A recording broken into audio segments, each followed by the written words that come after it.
Bonjour, je voudrais vous raconter rapidement une petite histoire. Le 14 janvier 2011, le président de la Tunisie, Ben Ali, annonçait sa démission et s'enfuyait du pays après avoir passé plusieurs décennies à la tête de la Tunisie. Cette démission faisait suite à 3 semaines de rage et de colère de la population tunisienne après la mort de Mohamed Bouazizi, un jeune commerçant qui s'était immolé le 17 décembre 2010. La démission de Ben Ali a conduit à ce qu'on a appelé les printemps arabes. D'abord, avec le départ d'Hosni Moubarak de la présidence de l'Égypte, c'était le 11 février 2011. Et plus tard, à partir d'août 2011, au départ de Mohamed Kadhafi, qui sera assassiné en octobre 2011. Et je vous passe le départ du président Gbagbo Laurent en Côte d'Ivoire en avril de la même année. Je vous replonge dans ce contexte africain et ce qu'on appelait arabe pour vous signaler que, de mon point de vue, ce qui se passe actuellement avec les coups d'État en Afrique subsaharienne ressemble à cette géopolitique des printemps arabes. Parce que, autant à l'intérieur des coups d'État, dans tous les cas, les premiers coups d'État ont été le fruit d'une volonté populaire pour démettre des potentats ou des gouvernements trop affiliés à des intérêts étrangers et très étrangers aux intérêts des citoyens, autant comme dans les printemps arabes, il y a eu très rapidement une manipulation des puissances, de telle sorte que certains de ces printemps arabes furent en réalité pilotés de l'étranger, en commençant par exemple par la chute du guide de la révolution libyenne, Muammar Kadhafi.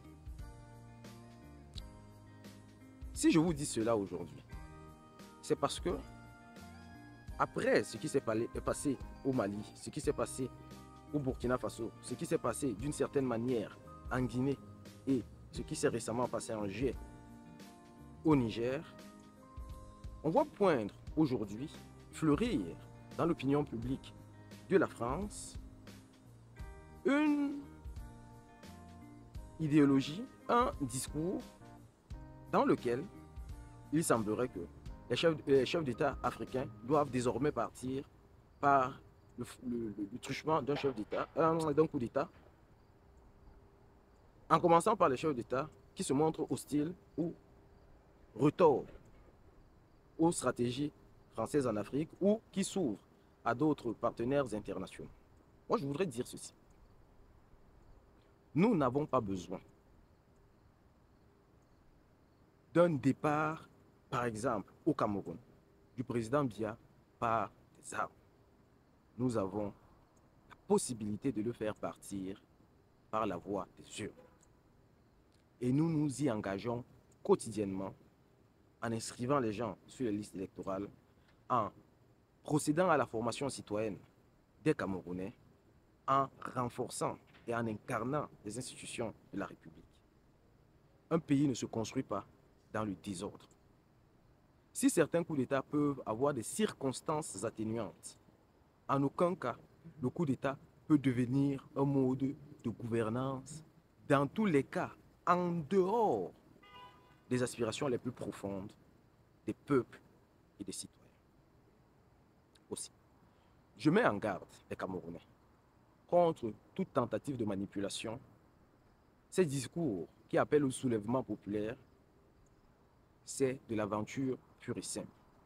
Nous avons entre nos mains la capacité de faire bouger les lignes en s'inscrivant massivement sur les listes électorales quand elles seront réouvertes en janvier 2024 en participant aux élections, en surveillant notre vote et en faisant pendant tout le mandat de nos élus, que ce soit au niveau suprême, que ce soit au niveau des députés, des sénateurs, des conseillers départementaux ou municipaux, en faisant une surveillance citoyenne de tous les instants.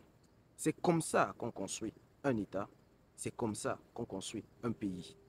Il ne viendrait à l'idée de personne de dire que, vu qu'il y a les gilets jaunes en France, vu qu'il y a des manifestations contre la politique du président français en France par les Français, qu'il faudrait un coup d'État en France pour faire partir le président français. Cela n'a aucun sens, cela est de l'irresponsabilité, simplement. Voilà ce que je voulais vous dire aujourd'hui, en vous disant de faire très attention à l'histoire, en sachant que certaines personnes réfléchissent peu, appliquent les mêmes méthodes en se disant qu'on oublie. Mais cette génération-ci est d'une responsabilité qui fait que on n'oublie rien.